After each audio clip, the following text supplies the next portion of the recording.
Your personality can influence your chances of success at the gym. In this video, we're gonna look at what different personality traits say about our relationship with exercise.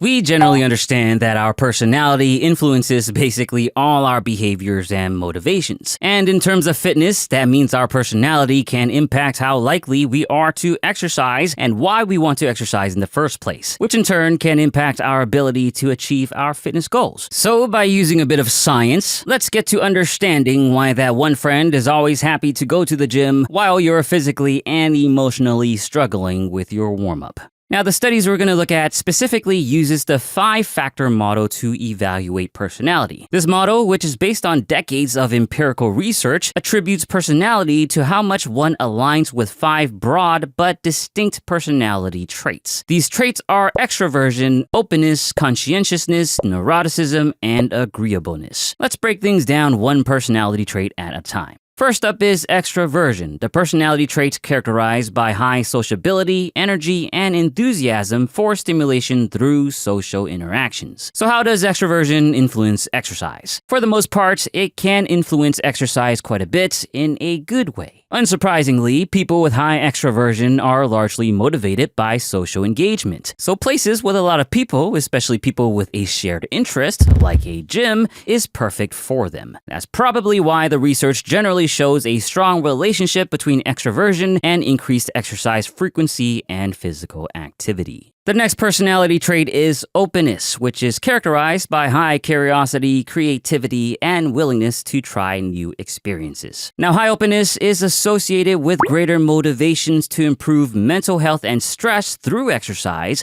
but it wasn't related to increased exercise behavior itself. They're also motivated to engage in more fun and enjoyable activities, which I would assume only masochists would call exercise. We don't know exactly why. Maybe it has to do with open people being more easily content with how things are, but overall, despite the exercise motivations, openness does not strongly influence exercise behavior.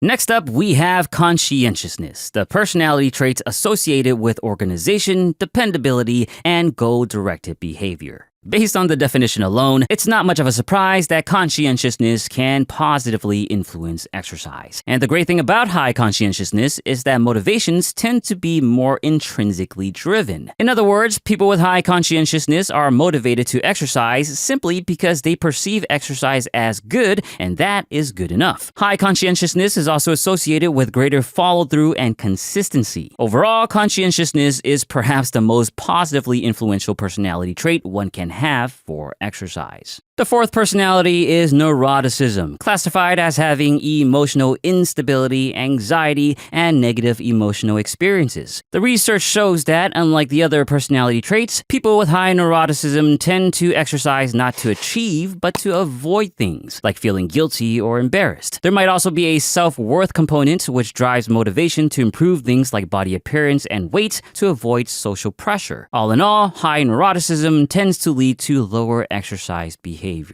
And finally, we have the trait of agreeableness, or the tendency to be kind, considerate, and cooperative. Now, the research here isn't as in-depth as we see with the other personality traits, but surprisingly, what we do have suggests that agreeableness is slightly negatively associated with exercise. Now, the reason isn't fully clear, but one study explained that people with high agreeableness are motivated to maintain positive relationships where they put other people's needs and desires before their own and engage in fewer selfish behaviors. And going to the gym to work on yourself, although a good behavior, is ultimately a selfish behavior. That said, again, the research here is more shallow than others, so we can use a bit more to draw better conclusions.